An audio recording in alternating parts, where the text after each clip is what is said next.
नमस्कार, आप देख रहे हैं देश का सवाल और मैं हूं आपके साथ राकेश टंडन। विपक्ष ने गठबंधन का नाम तो रख लिया, लेकिन इसके आगे की राह आसान नहीं। कैसे?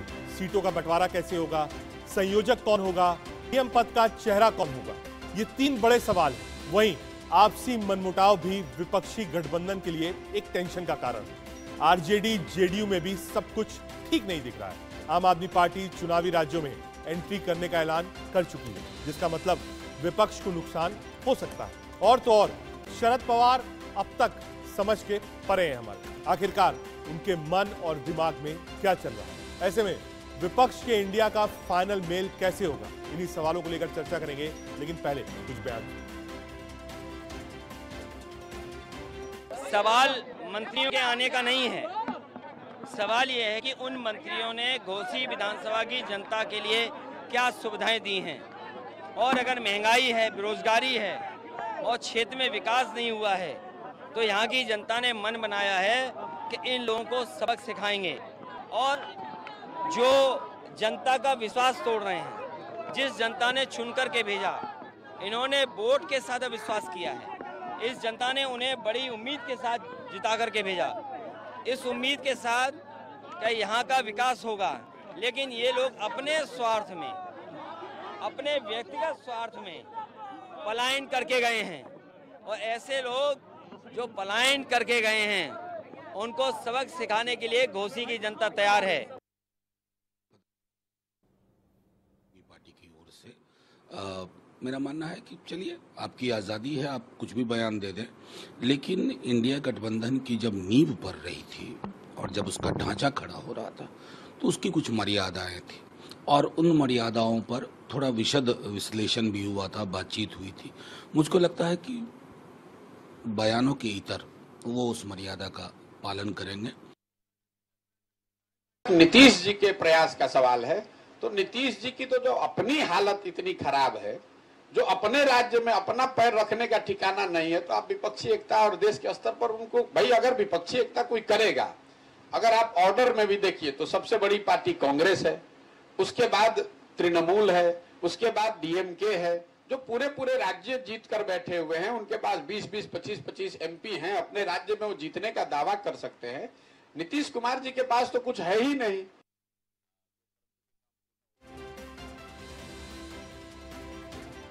आगे बढ़ें, लेकिन उससे पहले देश का सवाल करें।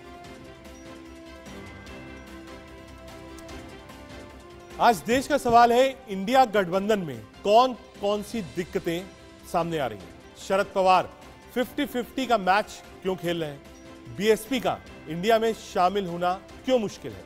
मौजूदा वक्त में इंडिया की क्या स्थिति दिख रही है? अभी मुंबई बैठक से पहले बहुत इंपॉर्टेंट बैठक है, जिससे जो फेथ है लाइक माइंडेड पार्टीज का, जिसको इंडिया नाम दिया गया है, वो तय होगा कि 5 राज्यों में वो लोग क्या करेंगे, लोकसभा इलेक्शंस में क्या करेंगे, आने वाले समय में क्या कोई संयोजक बनाया जाएगा, क्या कोई सेंट्रलाइज्ड ऑफिस होगा, क्या दूसरे राज्य से, यानी अगर अखिलेश यादव यूपी को बिलोंग करते हैं तो क्या वो बिहार में जाके नीतीश के लिए और गठबंधन के लिए प्रचार करेंगे, क्या नीतीश कुमार उत्तर प्रदेश से आकर चुनाव लड़ेंगे, ये छोटी छोटी चीजें हैं। क्या कोई एक फ्लैग भी होगा जिसके अंडर में ये सारे दल आएंगे, क्या कोई वाइल्ड कार्ड एंट्री है? आप देखिए, टीडीपी कहाँ है नहीं पता, बीजेडी कहाँ है नहीं पता, अकाली दल कहाँ है नहीं पता, मायावती कहाँ है नहीं पता, क्या कोई नई एंट्रीज भी हो सकती है इस इंडिया गठबंधन में?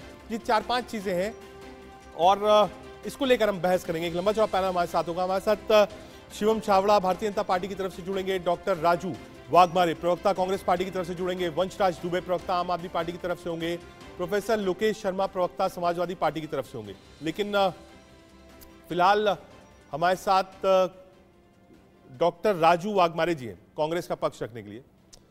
राजू साहब, नई एंट्रीज पर बहुत सारा बहस एक छिड़ी हुई है। क्या मायावती आ रही हैं?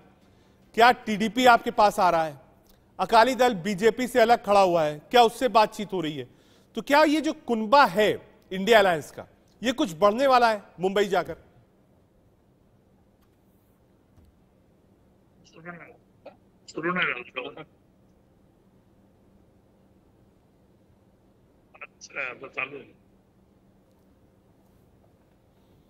ठीक है, आता हूं आपके पास। हमारे साथ लोकसभा में बीएसपी की तरफ से सांसद मुलुक नागर जी जुड़ गए हैं। बहुत स्वागत है आपका सर बार बार कल से पिछले 24 घंटे से ये बात चल रही है, क्या बीएसपी बहन जी कोई इंडिया अलायंस की तरफ से फोन गया है, बातचीत हुई है, कोई ऑफर दिया गया है?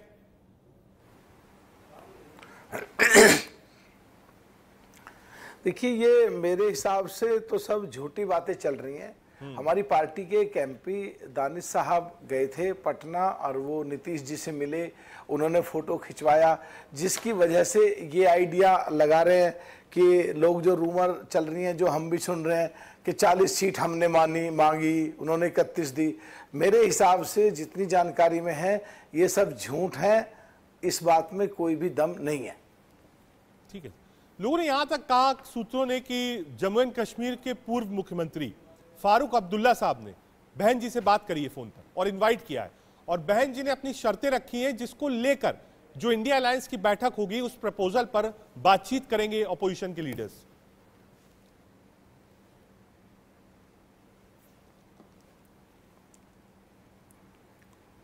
हेलो जी, आप ही से सवाल है सर। मुलुक नागर। हेलो, अच्छा देखिए, जहां तक बात है, अगर उन्होंने फारूक अब्दुल्ला साहब ने बात करी है और बहन जी ने उनके सामने कोई प्रपोजल रखा है, अभी मान लीजिए काल्पनिक तौर पे आपकी बात को स्वीकार कर लें तो एक चीज तो क्लियर हो गई, जो कांग्रेस प्रोपोगंडा फैलाती थी कि कुमारी बहन मायावती डर रही है, ईडी से डर रही है, सीबीआई से डर रही है, इनकम टैक्स से डर रही है। राजू जी हमारे बड़े प्यारे दोस्त हैं जो बंबई से बैठे हैं, पर मुझे बात तो अपनी कहनी पड़ेगी। तो एक तो ये क्लियर हो जाती है कि राजस्थान में 6 विधायक तोड़ के ले गए, डाका डाल लिया, उसी में से मिनिस्टर बना दिया, लाल डायरी निकल आई, 500 करोड़ निकल आए, 7 एमएलए तोड़ के ले गए, मध्य प्रदेश में डाका डाल लिया, 3 एमएलए तोड़ के ले गए, उत्तराखंड से डाका डाल लिया। अपनी गंदगी को, अपनी गलती को, अपनी चोरी को, अपनी डकैती को तो कहते नहीं है और प्रोपेगेंडा फैला रहे थे कि बहन जी डरती है, बहन जी सीबीआई से डरती है, ईडी से डरती है, टैक्स से डरती है। अगर काल्पनिक तौर पे ये मान भी लें तो ये तो क्लियर हो गई कि कुमारी बहन मायावती जी डरती नहीं थी। कांग्रेस की गलतियां इतनी है कि इसको जो गठबंधन है या विपक्ष है उसमें सबसे बड़ी पार्टी है, जिम्मेदारी निभाई नहीं गई और जिम्मेदारी निभानी चाहिए। और ये काल्पनिक बात है, कुछ संभव जब हो सकता है 6 के 6 विधायक राजस्थान के वापस कर दें, आज भी विधायक है वो, 7 के 7 विधायक मध्य प्रदेश में आज भी हम वापस कर लें और माफी मांग लें, और 3 विधायक जो उत्तराखंड में तोड़ के ले गए पिछली योजना में, उसकी भी माफी मांग लें, जब कुछ हो सकता है। नहीं तो जब तक सब काल्पनिक बात है, सब झूठ बात है। ठीक है, हमारे साथ कांग्रेस के प्रवक्ता डॉक्टर राजू वाघमेरे जी हैं। राजू साहब, क्या आपको मेरी आवाज मिल रही है? डॉक्टर राजू साहब, क्या आपको मेरी आवाज मिल रही है? ठीक है, कुछ टेक्निकल प्रॉब्लम है, आता हूं आपके पास। हमारे साथ प्रोफेसर लोकेश शर्मा जी हैं समाजवादी पार्टी की तरफ से। समाजवादी पार्टी इसको कैसे देखती है? क्या उत्तर प्रदेश में, क्योंकि आपने पिछले चुनाव में अलायंस किया था, क्या आपको लगता है कि बहन जी के आ जाने से अलायंस की पावर बढ़ेगी? Samajwadi party, BSP, Congress, RLD एक साथ लड़ती है तो उससे फायदा होगा? देखिए, आज के समय में सबसे बड़ी बात यह है, भारतीय जनता पार्टी की जो जन विरोधी नीतियां हैं, उन जन विरोधी नीतियों के खिलाफ चुनाव लड़ा जाएगा। जो भी हमारे संगठन में जो भी जुड़ेंगे, इंडिया में जो भी जुड़ते जाएंगे, वो मजबूत होता जाएगा। और चुनाव किसान विरोधी जो सरकार की नीतियां हैं, युवा विरोधी नीतियां हैं, किसान विरोधी नीतियां हैं, उनके आधार पर चुनाव लड़ा जाएगा। ये तो धीरे धीरे, अभी चुनाव को समय भी है, धीरे धीरे जो समाजवादी पार्टी की नीतियों में विश्वास रखती होंगी, दबी कुचले लोगों, शोषित लोगों को सम्मान दिलाने के लिए जो पार्टियां आगे बढ़ने के लिए होंगी, वो सभी आएंगी और आगे साथ मिलकर के उनके साथ चुनाव लड़ा जाएगा। हेलो, ठीक है, हमारे साथ चंद्रशेखर झा भी हैं शिवसेना की तरफ से। चंद्रशेखर जी, क्योंकि ठीक है, चंद्रशेखर जी आता हूं आपके पास। चंद्रशेखर झा साहब, क्योंकि आप शिवसेना को रिप्रेजेंट कर रहे हैं, तो इस बार होस्ट आप ही हैं मुंबई में जो इंडिया अलायंस की बैठक हो रही है। शिवसेना इस अलायंस को कैसे देखती है? क्योंकि आपका सीट शेयरिंग का फॉर्मूला है, वहां पर एनसीपी के 2 गुट हैं, तो बार बार लोग सवाल उठाते हैं, चलिए आपका एक फ्रैक्शन जो था वो अलग हो गया, पार्टी के सिंबल अलग हो गए, पार्टी का नाम अलग हो गया, एक डिवीजन हो गया पार्टी में। लेकिन एनसीपी में ऐसा कुछ नहीं है, वहां सिर्फ कंफ्यूजन है। सुबह पवार साहब कहते हैं अजीत पवार हमारे टॉलेस्ट लीडर हैं, और शाम होते होते वो कहते हैं कि नहीं साहब वो गलत बोल रहे हैं, उन्होंने पहले भी गलती करी थी। तो ये जो कंफ्यूजन क्रिएट है और सबसे ज्यादा महाराष्ट्र से, इसको कैसे देखते हैं आप? देखिए, कंफ्यूजन तो किसी तरह का क्रिएटेड नहीं है, ये आप मीडिया में दिखाते हैं कि कंफ्यूजन है, बट अंदर में ऐसी कोई कंफ्यूजन की बात नहीं है। जहां तक रह गई बात एनसीपी की, एनसीपी जो है एक तरह से अपने लाइन पे ठीक ही चल रहा है। मेरे ख्याल से जो शरद पवार जी करना चाहते हैं वो उनके लिए मुमकिन है, क्योंकि देखिए वो सबसे पुराने पॉलिटिशियन है, और ऐसी बात नहीं है कि उनको ये चीज देखने की आदत नहीं है या वो ये चीज नहीं जानते थे कि ऐसा कुछ होने वाला है। तो अंदर अंदर क्या बात है, कैसे क्या करेंगे, वो तो सब सामने आ जाएगा इलेक्शन से पहले। रह गई बात हमारे डिवीजन की, तो ये डिवीजन जो है बेसिकली जो है, देखिए ये हमारे फेवर में जा रहा है। अभी आज आपको दिख रहा है क्लियरली कि महाराष्ट्र में जो अभी सिचुएशन है या महाराष्ट्र की जो पॉलिटिकल पैराफेनेलिया है, तो उसमें आप देखिए, अगर इसमें क्लियर समझ में आता है कि जो है हम लोग काफी आगे हैं। जो इनके गुट है, शिंदे गुट से, उनसे हम लोग काफी ज्यादा आगे हैं। तो इनका तो गुट जो है अभी भी जो है, इनका जो बेसिक जो सिंबल है वो इशू अभी भी जो है सुप्रीम कोर्ट में पेंडिंग है।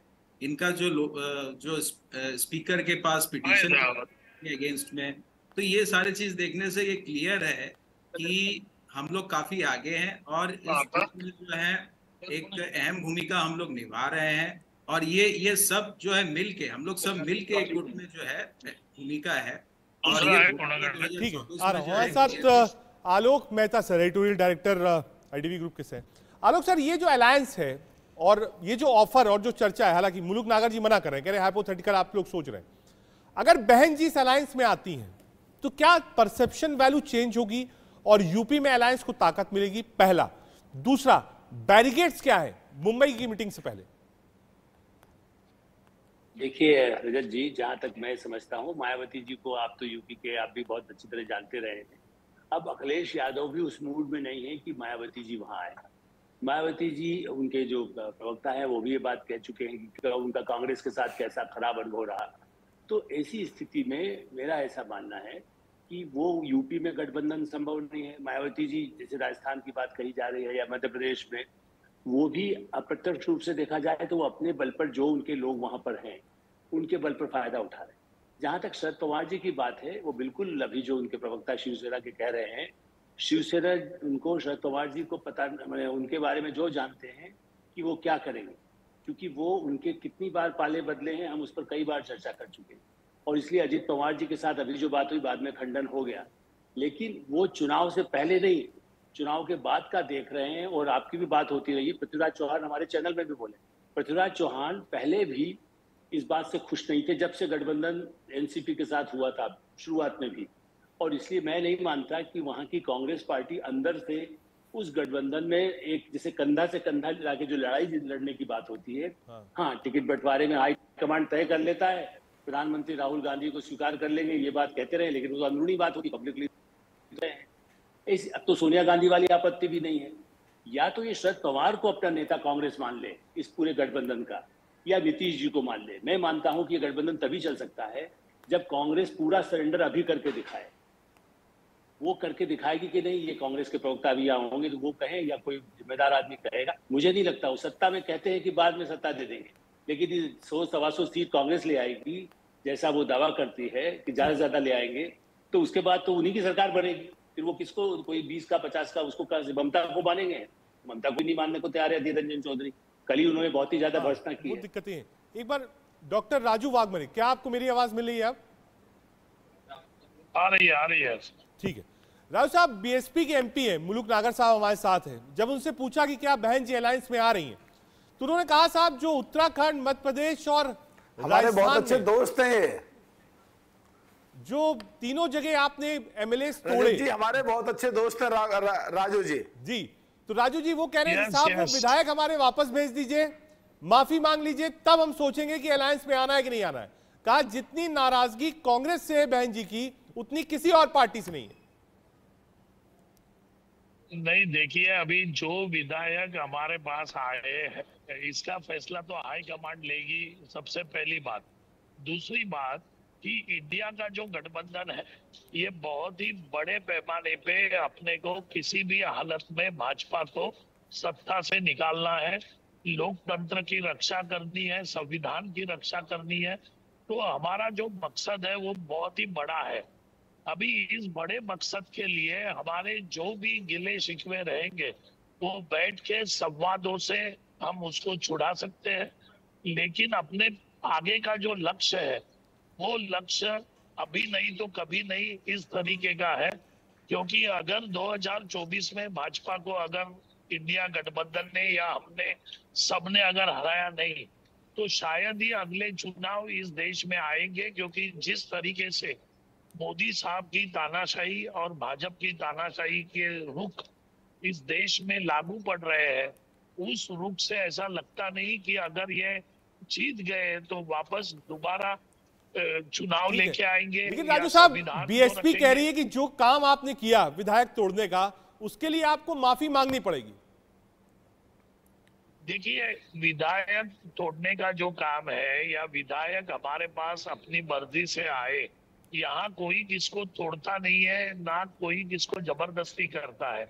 जो भी आते हैं अपनी मर्जी से आते हैं। लेकिन इस बारे का जो फैसला है ये फैसला हाई कमांड ले सकती है। लेकिन ठीक है, मुलुक जी कुछ बोलना चाह रहे हैं। मुलुक नागर जी वो कह रहे हैं साहब हमने नहीं तोड़ा, अपने आप आ गए आपके विधायक बीएसपी वाले।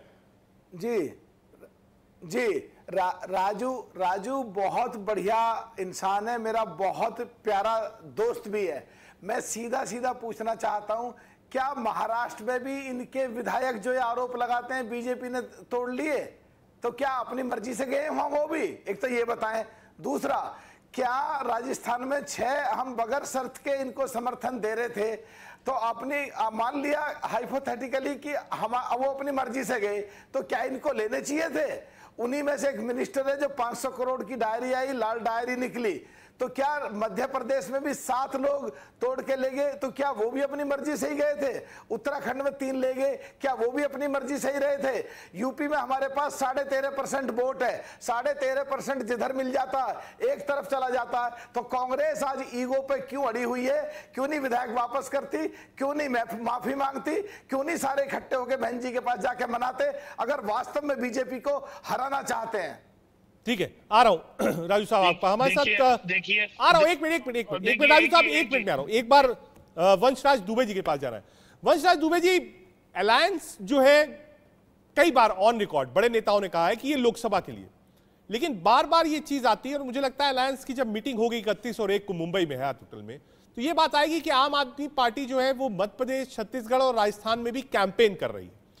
कैंपेन जो भी आप करेंगे वो कांग्रेस पार्टी के खिलाफ कैंपेन हो रहा है। मध्य प्रदेश घोटाले, 2 जगह कांग्रेस की सरकार है, ये कैसे टैकल होगा?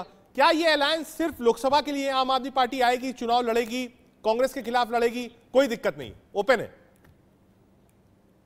देखिए रजत भाई, सबसे पहले तो देश की जनता भी इस बात को जानती है कि जो इंडिया अलायंस हुआ है और 26 दलों को लेकर, वो एक बड़े पैमाने पर महत्वाकांक्षा, मतभेद को छोड़कर बड़े स्तर के लिए वो 2024 के लिए हुआ है। दूसरी तरफ एनडीए का अलायंस है जो न्यू डीलर ऑफ अडानी के लिए काम करे। पिछले 10 साल से भी वो अडानी के लिए काम करे, अगले 5 साल भी अगर वो आ जाएंगे सत्ता में तो अडानी के लिए काम करेंगे।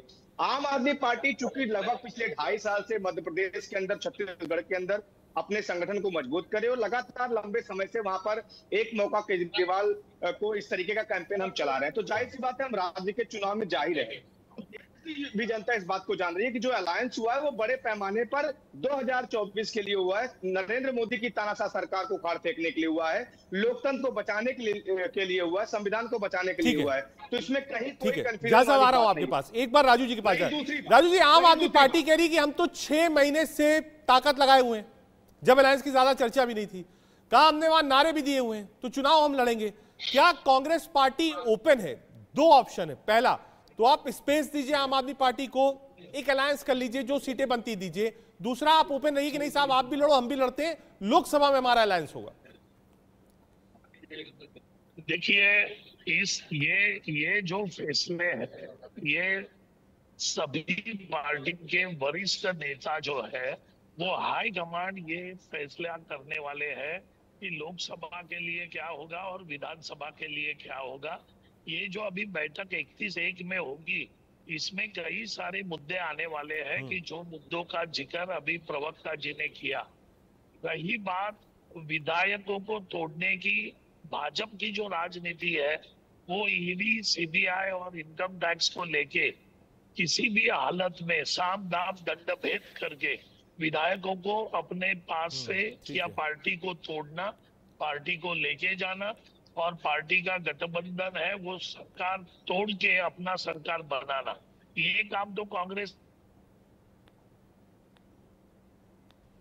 ठीक है, आ रहा हूं एक बार चंद्रशेखर जाट साहब के पास। चंद्रशेखर जाट साहब, ये जो अलायंस है, मैं स्पेसिफिक आपसे सवाल पूछता हूं, क्या ये अलायंस सिर्फ लोकसभा के लिए होगा? जो विधानसभा के चुनाव है, क्या इसमें कोई अलायंस की भूमिका नहीं होगी? क्योंकि बार बार भाई शिवसेना भी कहे कि आप अलायंस कर रहे हैं, मान लीजिए लोकसभा में भी कहे साहब राम मंदिर आंदोलन से हम जुड़े हुए थे, एक सीट यूपी में हमको भी दीजिए, हमको भी अयोध्या से चुनाव लड़ना। देखिए, अलायंस की मीटिंग इसीलिए रखी गई है कि जितने भी इश्यूज हैं स्टेट वाइज हो, नेशन वाइज हो, तो इस मीटिंग में वही सिद्धांत लिया जाएगा कि कैसे पार्टी को किस किस लाइंस पे किस किस तरीके से चलना है। हाँ। देखिए, सब जब एक साथ हुए हैं तो इसमें तो ये सहमति है कि सब एक साथ हैं 2024 के लिए हो, और उससे पहले भी जितने इलेक्शंस हो तो उसमें भी सबको साथ रहना चाहिए, ये यूनिटी दिखाने की बात है। तो इलेक्शंस जब सर पे हैं स्टेट वाइज, तो हमारी भी यही चाहत रहेगी कि जहां जहां जैसे जैसे पार्टीज की सिचुएशन है वैसे उनसे डिवीजन हो या तो सीट बंटवारा हो। अब बाकी जो है वो हाईकमांड्स डिसाइड करेंगे हर पार्टी की कैसे क्या, किस स्टेट में या किस जगह पे कैसे क्या सिचुएशन में किनको प्लेस करना है। तो ये सारे सिचुएशन जो है ऑलरेडी एग्जिस्टिंग है और इनको फेस करके और हमें आगे बढ़ना है 2024 के लिए। तो 2024 का प्रिपरेशन यही है, ये सेमीफाइनल है और फाइनल जो है 2024 में है। ठीक है, मैं एक बार बीजेपी से शिवम चावड़ा जी भी उनके पास चलता हूं। शिवम, कुनबा इंडिया अलायंस कह रही बढ़ता जा रहा है और चर्चा इस बात की है कि बहन जी भी ज्वाइन कर सकती है इंडिया अलायंस, हालांकि मुलुक जी अभी मना कर रहे हैं, कह रहे हैं अभी ऐसी कोई बात नहीं है। बीजेपी को लगता है कि अगर फॉर्मिडेबल अलायंस हुई, क्योंकि 2 मीटिंग हो चुकी है, तीसरी मीटिंग की तैयारी है, और बीजेपी के खिलाफ एक कॉमन कैंडिडेट दिया जाए, यही एक कॉमन मिनिमम बड़ा प्रोग्राम है राजनीतिक। देखिए रजत भाई, इस प्रकार के प्रयास पहले भी बहुत हुए हैं और मुझे लगता है शायद 2019 के अंदर भी इस प्रकार का एक महागठबंधन, एक अलायंस रचने का प्रयास किया गया था, लेकिन उसका हश्र क्या हुआ ये सबने देख लिया। देश की जनता को आज एक नेतृत्व ऐसा चाहिए जो देश के लिए सोच सके। कल्पना करिए कि जो ये नया अलायंस, इसको अपन I.N.D.I.A कह रहे हैं, इसकी जो मूल रूप से संरचना है वो मोदी विरोध है। आप कल्पना करिए कि कोई इन सभी दलों का कोई भी हिंदुस्तान को लेकर कोई एजेंडा नहीं है, कोई पॉजिटिव एजेंडा लेकर के, अगर अपन कहें कि भारत को लेकर के कोई सकारात्मक एजेंडे के साथ ये अलायंस बना है, तो ऐसी कोई स्थिति नहीं। इनका मूल रूप से एकमात्र एजेंडा है, वो है प्रधानमंत्री नरेंद्र मोदी जी का विरोध। और कहीं ना कहीं इस प्रकार के नेगेटिव एजेंडे के साथ देश की जनता के साथ नहीं जाएगी, ये तय है। और मैंने कहा ना कि इस प्रकार का प्रयास 19 के अंदर भी हो चुका है, बहुत बढ़िया तरीके से बड़े पद्धति पे हो चुका है, जिसकी स्थिति सबने देखी है। जितने भी दल I.N.D.I.A में हैं, आप सोच लीजिए कि परिवारवाद से ग्रसित है, अवसरवाद से ग्रसित है, और कहीं ना कहीं सोचना चाहिए कि राष्ट्रवाद की तो परिभाषा ही नहीं। भाई परिवारवाद का यह है कि इनमें कौन कौन लोग हैं, इसमें वो देश की सबसे पुरानी पार्टी कथित तौर पे जो अपने आप क्लेम करते हैं, वो लोग हैं जिनके अंदर नेतृत्व क्षमता नहीं है। आप सोचिए कि इतने वर्षों तक जो पार्टी अपनी पार्टी का अध्यक्ष नहीं चुन पाई, कार्यकारी अध्यक्ष के तौर पर उनको पार्टी चलानी पड़ गई। आप सोचिए जिनका आंतरिक, जिनके अंदर डेमोक्रेसी नहीं हो, वो देश की डेमोक्रेसी को कैसे चलाएंगे, इसका आप आकलन लगा सकते हैं। आरजेडी, भाई कहने का मतलब लालू जी के बेटे, लालू जी की बिटिया ही सांसद हो सकते हैं, लेकिन और कोई सांसद नहीं हो सकता है। मोदी अगर डॉक्टर राजू वाघमारे साहब, कांग्रेस पर सवाल है, एक बार आंसर दे दीजिए, फिर आता हूं मुलुक जी आपके पास। डॉक्टर राजू वाघमारे जी के पास। उत्तराधिकारी ठीक है, आता हूं आपके पास। प्रोफेसर लोकेश शर्मा जी के पास। प्रोफेसर, ये जो परिवारवाद का आरोप है, भ्रष्टाचार का आरोप है, और बीजेपी कह रही है कि साहब ये जो अलायंस बना है इसका सिर्फ एक काम है मोदी विरोध, पॉजिटिव थॉट्स कोई नहीं है, देश को लेकर क्या करना है ऐसा कुछ नहीं है। आ रहा हूं वंशराज जी, आ रहा हूं। दो बातें आई, एक परिवारवाद की बात और एक राष्ट्र की सोच और विरोध करना मोदी जी का। परिवारवाद क्या भारतीय जनता पार्टी में नहीं है? अगर यहां भारतीय जनता पार्टी के प्रवक्ता बैठे हैं तो क्या मैं 10-15 नाम गिनाऊं जो कि परिवारवाद की जो परिभाषा के अंतर्गत आते हैं? ये सब फालतू की बातें हैं। ये जो वास्तविकता है, व्यवहारिकता है, उन चीजों से, उन मुद्दों से आपको भटकाने की बात है कि परिवारवाद केवल समाजवादी पार्टी में है, परिवारवाद सब पार्टियों में है। क्या भारतीय जनता पार्टी में नहीं है परिवारवाद? दूसरी बात, राष्ट्रवाद की बात करते हैं। आज भ्रष्टाचार किस स्थिति में है? आम जनमानस को जाकर के पूछिए, आप थाने में जाकर के देखिए, आप तहसील में जाकर के देखिए, आप जनपद के किसी भी कार्यालय में जाकर के देखिए, आप वहां पर देखिए, आप एक आम आदमी का काम आप एक FIR तक दर्ज नहीं करा सकते बिना पैसे की। भ्रष्टाचार की राष्ट्रवाद की बात, राष्ट्रवाद वो होता है जो देश के सब वर्गों को लेकर के चलता है। ठीक है, देश के आ रहा हूं सब आपके मजहब पास, वाले आलोक सर के लोगों पास को साथ लेकर के आलोक सर, ये चलते जो हैं। अलायंस है, आ रहा हूं मुलुक जी, एक मिनट में आ रहा हूं आपके पास, आ रहा हूं राकेश जी। आलोक जी, ये जो अलायंस बना है, मतलब क्योंकि आपने इतने सारे चुनाव देखे हैं बहुत करीब से, विधानसभा लोकसभा के, क्या ये अलायंस आपको लगता है सही दिशा में बढ़ रहा है? क्या ये अलायंस जिस तरीके से लोगों को और जोड़ रहा है, क्या ये कुछ कर पाएगा 24 में? देखिए रजत जी, जिनका क्षेत्रीय क्षत्रप जो हमेशा हम कहते रहे हैं, कांग्रेस भी पहले या बीजेपी, जिनके क्षेत्रीय नेता ऐसे प्रमुख हैं जैसे अशोक गहलोत या सचिन पायलट उनके साथ हैं, कमलनाथ, दिग्विजय सिंह वगैरह, वो लोग निश्चित रूप से चुनौती, बघेल अकेले एक तरह से, वैसे सिंहदेव उनके साथ हैं, लेकिन इसलिए ये जो नेता है इनके बल पर गठबंधन में जो राष्ट्रीय स्तर पर जो देखा जाता है वो यूपी और बिहार के बिना आप देखिए कांग्रेस पार्टी कहाँ, उसका महत्व दिखाई देगा। दो बड़े राज्य, बंगाल भी उसी तरह का है, तमिलनाडु उसी तरह का है, महाराष्ट्र में भी बहुत ज्यादा डिवाइड है, इसलिए अलायंस का नहीं है। एक बात रजत जी मैं कहना चाहता हूँ, चूंकि अपने बीजेपी इस पर एक दल बदल भी एक जो गंभीर मुद्दा है कि लोग इधर से उधर चले गए, क्योंकि आपने BSP से बात शुरू की थी, लेकिन आप याद करिए, चाहे वो आया राम गया राम कहाँ से शुरू हुआ, भजन लाल सिंह से, तो उससे भी पहले गोविंद नारायण सिंह बंदूक लेकर के, अपने रिकॉर्ड में है मैं जो बता रहा हूँ, मध्य प्रदेश के विधायकों को लेके जब उन्होंने कांग्रेस छोड़ा फिर वापस कांग्रेस में गए थे, तो विधायकों की उन्होंने बंदूक से पहरेदारी की थी जहां उनको ठहराया गया था विधायक कहीं पर गेस्ट हाउस में। तो दल बदल का तो इतिहास कांग्रेस का भी कम नहीं है। नरसिंह राव जी के समय में JM का तो जेल में जाना पड़ा, नरसिंह राव जी को ये तो वकील और जजों ने बचा दिया, वरना वो भी जेल में होते। कांग्रेस के वही प्रधानमंत्री थे, और JMM को खरीदने के लिए कैसे खरीद फरोख्त हुआ, कैसा रिश्वत कांड हुआ, तो खरीद में बीजेपी तो जो एक बार आए थे बघेला, वो भी वापस चले गए, लेकिन वैसे देखा जाए तो कांग्रेस का रिकॉर्ड तोड़ने में कम नहीं रहा। सर एक मिनट में आ रहा हूं, एक बार मुलुक कागज जी के पास जा रहा है। मुलुक जी थोड़ा सा 1 मिनट के लिए हटा दीजिए कि आपके पास, बहन जी के पास कोई फोन नहीं आया, दानिश अपने व्यक्तिगत स्तर पर गए थे, उन्होंने मुलाकात करी। क्या आपको लगता है, और आपका एक्सपीरियंस जो पहले, इसके पहले चुनाव में आप समाजवादी पार्टी के साथ गए थे, उसी चुनाव में आप भी जीत कर आए थे, क्या आपको लगता है कि यूपी में अलायंस होना चाहिए और बहन जी को उसका पार्ट होना चाहिए? शर्तें थोड़ी देर के लिए हटा लीजिए, आपकी अपनी पॉलिटिक्स क्या कहती है? देखिए, इसमें दो बातें मुझे बोलनी है। 13.5% वोट है, बीजेपी का 44 था, वहां मिल गया तो 80 की 80 उनकी। ये पार्लियामेंट में भी बोला है मैंने, जगदम्बिका पाल जी के, उन्होंने कहा 80 सीट आएंगी उसके जवाब में। दूसरा 36% समाजवादी और RLD की थी, उधर मिल गया तो क्या होगा। तो ये हमारा विषय नहीं है सोचने का, हाँ। ये विषय है कांग्रेस का, जो विपक्ष में सबसे बड़ी पार्टी है, कि हमारे बगैर यूपी में कुछ नहीं है, साफ है। और 50 सीट हम दूसरे प्रदेशों में कहीं 9.5%, कहीं 7%, कहीं 5%, कहीं 2.5%, कहीं 1.5%, हर प्रदेश में हमारा वोट है। दूसरा, अभी जो कांग्रेस के प्रवक्ता साथी हैं हमारे, पता नहीं क्यों शर्मा रहे, हमारे बहुत प्यारे दोस्त हैं, वो क्यों शर्मा रहे हैं बात करते हुए? वो सीधा बताएं कि कांग्रेस की प्रवक्ता अलका लांबा ने सारे नेशनल टेलीविजन पे आके बोला है कि हमारी कांग्रेस की मीटिंग हुई है, दिल्ली में 7 की 7 सीटों पे लड़ेंगे। छत्तीसगढ़ में आप पार्टी के प्रदेश के अध्यक्ष ने कहा छत्तीसगढ़ का जो मुख्यमंत्री है कांग्रेस का वो भ्रष्टता में इन्वॉल्व है और इसने इतने करोड़ की रिश्वत ली है। जब ये आपस में अभी ऐसा कर रहे हैं और विपक्ष में सबसे बड़ी पार्टी कांग्रेस है और जिस भी प्रदेश में जाओ वही ऐसी स्थिति है। इवन अगर मान लो भी हमें अलग रखें, आरएलडी और एसपी से पूछ लें कितनी सीटें देंगे कांग्रेस को, तो इनको मैच्योरिटी से अभी डिसीजंस लेने होंगे और कांग्रेस को जिम्मेदारी निभानी पड़ेगी, कांग्रेस को ईगो छोड़नी पड़ेगी, कांग्रेस को नेतृत्व कांग्रेस करे ये छोड़ना पड़ेगा, जब जाके कुछ हल निकलेगा।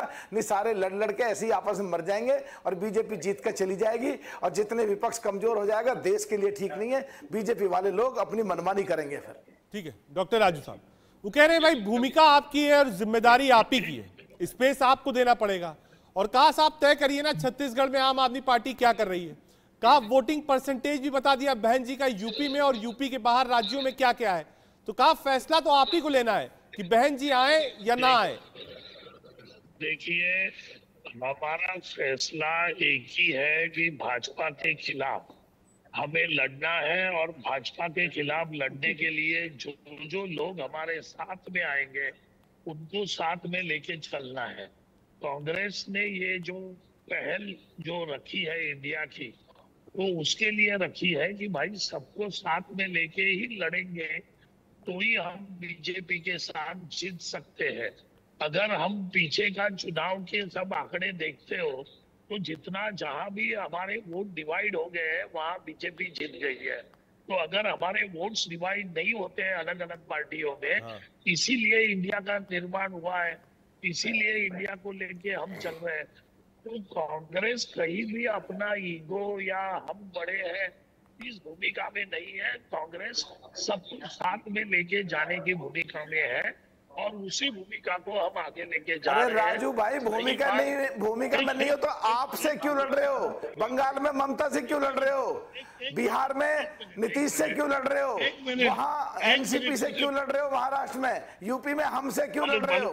मलक भाई एक बात करने दो। रही बात विधानसभा के चुनाव की, तो इंडिया के गठबंधन में विधानसभा में भी अलग अलग राज्यों में जहां किसका बल है उसके हिसाब से निर्णय लिए जाएंगे और इसमें भी चर्चा इस आने वाले 31 और 1 के जो बैठक है इसमें होने वाली है कि लोकसभा ही नहीं लेकिन विधानसभा के लिए भी इंडिया की भूमिका हर पार्टी की क्या रहेगी, कांग्रेस की क्या रहेगी, इसके ऊपर पूरी तरह से विचार विमर्श।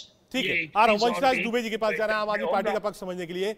वंशराज दुबे देखिए, बीएसपी एमपी मुलुक नागर जी वही बात कह रहे हैं कि साहब आम आदमी पार्टी तो कैंपेन कर रही है, तो एक तरफ आप कैंपेन, तो ये वैसी स्थिति हो जाएगी कि एक तरफ आप लोग मुंबई में बैठक कर रहे हैं जैसी पश्चिम बंगाल और केरल में हुई कि केरल में लेफ्ट के सामने आमने सामने की लड़ाई है, पश्चिम बंगाल में कांग्रेस और लेफ्ट साथ लड़ रही है, दिल्ली में ममता बनर्जी 10 जनपद पर सोनिया गांधी जी से मुलाकात कर रही है, कॉफी पी रही है और वहां पर कांग्रेस और ममता लड़ाई लड़ रही है। ये जनता को कैसे समझाएंगे साहब कि हमें अभी लड़ना है और अभी नहीं लड़ना है?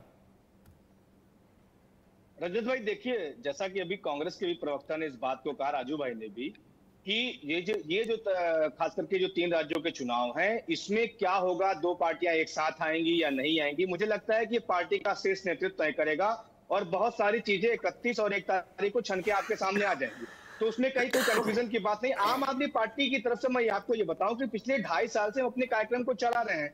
वहां हमारा कार्यकर्ता लगातार दिन रात मेहनत करके संगठन को मजबूत कर रहा है और अरविंद केजरीवाल जी के मॉडल को हम घर घर पहुंचाने का काम कर रहे हैं। नंबर 2, एक बात मैं बस 1 मिनट का समय आपसे लूंगा। भारतीय जनता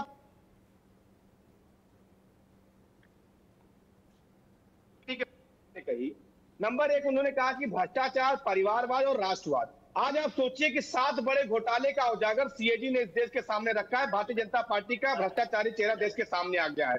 आप राष्ट्रवाद की बात कर लीजिए तो चीन, ठीक है, चीन और उस पर है। ठीक है, शिवम जी के पास। शिवम जी, एज आप क्योंकि प्रवक्ता हैं और पॉलिटिक्स देखते हैं, मैं बड़ा स्पेसिफिक सवाल आपसे पूछता हूं और उत्तर प्रदेश को लेकर कि अगर बहन जी इस अलायंस में जाती हैं तो क्या जो एक परसेप्शन है in terms of seat UP में और यूपी के बाहर, वो बीजेपी के लिए एक दिक्कत का कारण हो सकता है? शिवम छाबड़ा जी। रजत भाई, मैं पार्टी का प्रवक्ता हूं लेकिन बहन जी का प्रवक्ता नहीं हूं, इसलिए बहन जी किस तरफ जाएंगी, क्या उनका रुख रहेगा, ये वो तय करेंगी। लेकिन मैं एक बार आपको फिर कह रहा हूँ, भारतीय जनता पार्टी अपने कार्यकर्ताओं के पौरुष पर जनता के आशीर्वाद से चुन करके आती है। और मुझे लगता है कि इतिहास गवाह है, शायद इस बात को आलोक जी भी शायद मुझे लगता है कि थोड़ा पैसिफाई कर पाएंगे जो मैं कह रहा हूँ। कहीं ना कहीं उत्तर प्रदेश की जनता ने जो मैंडेट योगी आदित्यनाथ जी को प्रधानमंत्री मोदी जी के नेतृत्व में दिया था, उसने कास्ट, क्रीड, रिलीजन, इन सब के जो बैरियर है उसको तोड़ करके निर्णय दिया था। अब आप कल्पना करिए कि जहां जहां फर्ज कीजिए, मैं इसको ऐसा नहीं कहना चाह रहा था, लेकिन जहां अल्पसंख्यक बहुल एरिया थे वहां पर भी भारतीय जनता पार्टी ने परचम लहराया है। तो कहीं ना कहीं ये टैबू खत्म हो चुका है उत्तर प्रदेश के अंदर में। हाँ, निश्चित रूप से, क्योंकि क्या है ना कि समाजवादी पार्टी, बसपा हो या आरएलडी हो, इनकी राजनीति चलती ही जातिवाद से है। तो कहीं ना कहीं इनको तो अपनी जाति का पैरवी करनी इनके लिए मजबूरी है। लेकिन सही मायने में अगर लोकप्रिय सरकार की हम बात करते हैं तो प्रधानमंत्री मोदी जी ने, और मुझे लगता है कि हमारी जितने भी जहाँ के यहाँ शासन रहा है, हमने जातवाद और इन सब पैराडाइम को खत्म करके और कहीं ना कहीं शासन करने का काम किया। जो है हरियाणा का रूप देख लीजिए, में आप क्या कर रहे हैं? अभी बात कर रहे हैं, जातिवाद को ही तो बढ़ावा दे रहे हैं। मैं एक बात और कहना चाह रहा था। अभी आम आदमी पार्टी के प्रवक्ता महोदय अरविंद जी की बखान कर रहे थे। मैं ये पूछ रहा हूँ कि कुछ ही दिन पहले पवन खेड़ा जी ने जो बयान दिया, उस पे आपका क्या टेक है सर? कि कहीं ना कहीं एक तरफ तो आप एक मंच को साझा करते हैं। नहीं, आज दिल्ली की तरफ नहीं जाएंगे, ये राष्ट्रीय परिप्रेक्ष्य पे अलायंस पर आज बहस है और खासतौर से बहन जी पर नहीं जाएंगे। एक मिनट झा जी आ रहा हूँ, एक बार झा साहब के पास जाना। चंद्रशेखर झा साहब, कई सारे ऐसे बयान आए जिसको देख के लगा कि बड़ा मनमुटाव है, खास तौर पर जब नीतीश बाबू बार बार दिल्ली आए, दिल्ली से गए, उन्होंने इन सब लोगों को एक किया, लेकिन उसके बाद भी संयोजक पद उनको नहीं दिया गया, भले ही वो मना करते रहे। लेकिन लोग यही कह रहे हैं कि साहब, जिस व्यक्ति ने सबको एक मेज पर बैठाया है उसको संयोजक क्यों नहीं बनाया गया? मुलुक जी आ रहा हूं, एक मिनट में आ रहा हूं। चंद्रशेखर झा से आ रहा हूं, मुलुक जी एक मिनट में आ रहा हूं। चंद्रशेखर झा साहब जी, ऐसा है ना कि भाजपा जब भी आ रहा हूं सर, है तो जब भी बोलते हैं तब भी ये झूठी बात बोलते हैं, सब कुछ इनकी बातें झूठी होती है। ये एक चीज समझ नहीं सक रहे हैं कि पूरे भारत में इनको जो है सबने देख लिया है कि ये किस तरह से अपनी पॉलिटिक्स को जो है डिवाइसिव करके चलाते हैं। ये हिंदू मुस्लिम ना हो तो ये सरकार में नहीं रहेंगे, ये सबको मालूम है। और ये अपीजमेंट की बात करते हैं, ये राष्ट्रवाद की बात करते हैं, ये करप्शन की बात करते हैं। करप्शन सबसे ज्यादा आज के दिन में अगर इनके ऊपर इंक्वायरी होगा तो सबसे ज्यादा करप्शन इनके तरफ से निकलेगा। ये तो सरकार में 10 साल जो अभी बैठे हैं और ये जो 7 घोटाले निकले तो 7 काफी कुछ नहीं है, 70 निकलेंगे। ये तो खाली जो है राष्ट्रवाद की बात करेंगे, परिवारवाद की बात करेंगे, और जितने परिवारवादी हैं सब इनके साथ हैं। और वो लगाएंगे, ईडी लगाएंगे, एक बार मुलुक जी के पास जाए। मुलुक नागर जी, बीजेपी का कहना है कि आपने एक बार पहले अलायंस कर लिया, अब आप इसको कास्ट और क्रीड के चुनाव ऊपर जा चुका है, आप अलायंस कर लीजिए, साथ में आ जाइए। का विकास का काम इतना ज्यादा हुआ है कि कास्ट सिस्टम, बांटने का काम, अलायंस का काम सब खत्म है। और वहां योगी आदित्यनाथ जी हैं, यहां प्रधानमंत्री मोदी है, इसलिए बीजेपी कह रही है हमें कोई दिक्कत नहीं। 2-4 और भी अलायंस पार्टनर पहुंच जाए इंडिया में तो भी बीजेपी कह रही कोई दिक्कत नहीं। रजत जी, एक तो इनकी अच्छी बात है जो प्रवक्ता बैठे हैं बीजेपी के शिवम छाबड़ा साहब, कि परिवारवाद की बात जितना हमारी जानकारी में आया है, इन्होंने 90 के करीब लोग पूरे देश में ऐसे चुने जहां जिस घर में विधायक है, चेयरमैन डिस्ट्रिक्ट बोर्ड है, एमपी का टिकट नहीं दे रहे, जिस घर में एमपी है उसमें विधायक का टिकट नहीं दे रहे, जो पहले दे दिए सो दे दिए। तो परिवारवाद की बात पे बीजेपी पूरी ताकत लगा रही है। तो कांग्रेस क्यों अपने आप से ही जोड़ लेती है राहुल गांधी जी से, प्रियंका जी से, सोनिया गांधी जी से, या वरुण गांधी जी आने वाले? एक तो ये है। दूसरा, जो प्रवक्ता जी कह रहे हैं छावड़ा साहब कि जातिवादी की बात करते हैं, एसपी भी, बीएसपी भी, दूसरे भी, मैंने तो सदन में देखा माननीय प्रधानमंत्री जी कहते हैं मैंने इतने दलित मंत्री बनाए, मैंने इतने पिछड़े मंत्री बनाए। तो प्रवक्ता साहब सोच लें कि क्या प्रधानमंत्री जी की सोच के खिलाफ नेशनल टेलीविजन पे बोल रहे हैं ये, या इन्हें ये बात बोलनी चाहिए कि नहीं बोलनी चाहिए? या 68-70 साल जो पिछड़े और दलित है कांग्रेस शोषण करती रही, उनका हक नहीं मिला, आज उन्हें अगर उनका हक मिल रहा है तो मेरे हिसाब से तो ये बहुत अच्छी बात है और ये बात होनी चाहिए। वोट मांगते हैं, हम हर वर्ग के लोगों को प्रतिनिधित्व देते हैं, ये दो अलग अलग चीजें हैं सर। ठीक है, तो अलग अलग चीजें। डॉक्टर राजू कुछ ऐड करना चाह रहे हैं? डॉक्टर राजू, बीएसपी का बहुत ओपन ऑफर है और एमपी है लोकसभा के मुलुक नागर जी। आ रहा हूं शिवम भाई, एक मिनट, बहुत ओपन ऑफर है, माफी मांग लीजिए, थोड़ा स्पेस दे दीजिए। यूपी में और राज्यों में बहन जी तैयार है आने के लिए।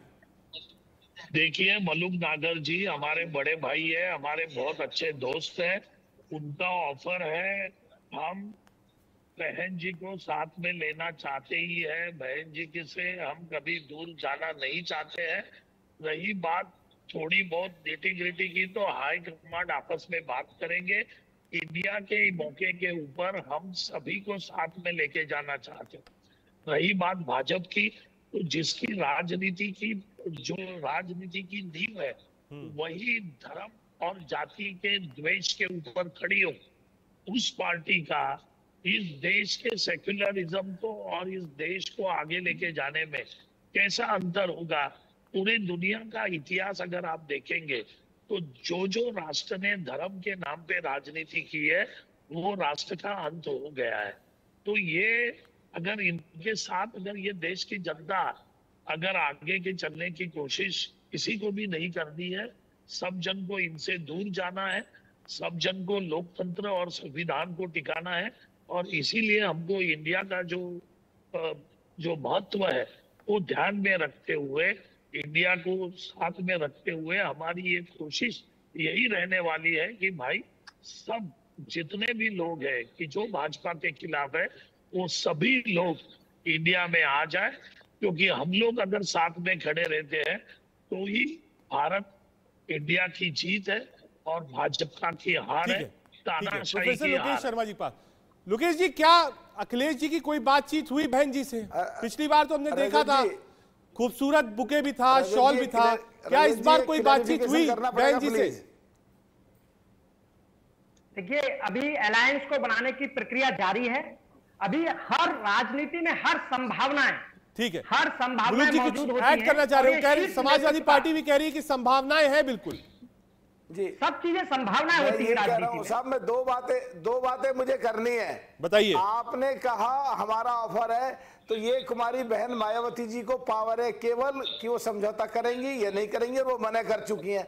मैं केवल एक बात कहना चाह रहा हूं, राजू जी बैठे हैं यहाँ, कांग्रेस सबसे बड़ी पार्टी है विपक्ष में, ये लीडरशिप क्यों नहीं करती, ये आगे बढ़ती क्यों नहीं, ये आप पार्टी से क्यों लड़ती है, एसपी आरएलडी से क्यों ज्यादा वोट लेना चाहती हैं, वहां नीतीश जी से बिहार में क्यों लड़ती हैं? ठीक है, वक्त की थोड़ी कमी है, आज सभी मेहमान आए, देश के सवाल में हिस्सा बने, बहुत शुक्रिया। कोशिश ये थी, बार बार इस बात की चर्चा है, क्या बहन जी जा रही हैं? आपने सुना बीएसपी सांसद, उन्होंने साफ कहा कि मायावती जी नाराज है, क्योंकि चाहे वो मध्य प्रदेश हो, उत्तराखंड हो या राजस्थान हो, वहां पर बीएसपी के जो एमएलए थे वो कांग्रेस पार्टी ने अपनी पार्टी में ली, यानी पार्टी तोड़ने की कोशिश करी गई इन राज्यों में। ऐसे में अब कौन बातचीत करेगा? 31 और 1 की बैठक है, जो एक क्रूशियल मीट है, जिस पर विपक्ष की राजनीति देश में कैसी होगी, बहुत कुछ साफ हो जाएगा। देश का सवाल में आज के लिए इतना ही, देखते रहिए।